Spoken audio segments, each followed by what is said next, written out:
Maayong gabi sa mga kinasal sa Holy Family Mission Team.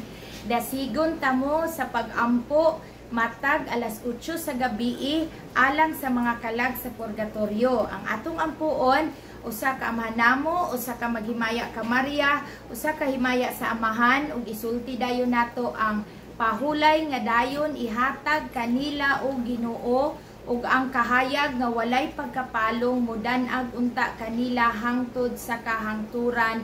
Amen. So kani ato nang ihalad alang sa atong mga kaparintihan, mga relatives o mga kaila nga nangamatay na, ug alabi na gyud ang mga kalag sa purgatorio nga wala nay naghandom kanila. So inaot unta kada alas 8 sa gabi ato nang ampuon. So karon alas 8 na sa gabi mag-ampo ta alang sa mga kalag sa purgatorio.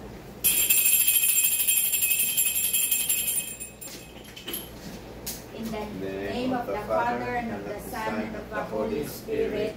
Amen. Our Father who art in heaven, holy be your name. Your kingdom come, thy will be done on earth as it is in heaven. Give us this day our daily bread, and forgive us our trespasses, as we forgive those who trespass against us. And lead us not into temptation, but deliver us from evil. Amen. Hail Mary, full of grace, the Lord is with you. Blessed are you among women, and blessed is the fruit of thy womb, Jesus. Holy Mary, Mother of God, pray for us sinners, now and at the hour of our death. Amen. Glory be to the Father, to the Son, to the Holy Spirit. As it was in the beginning, is now, and ever shall be, world without end. Amen.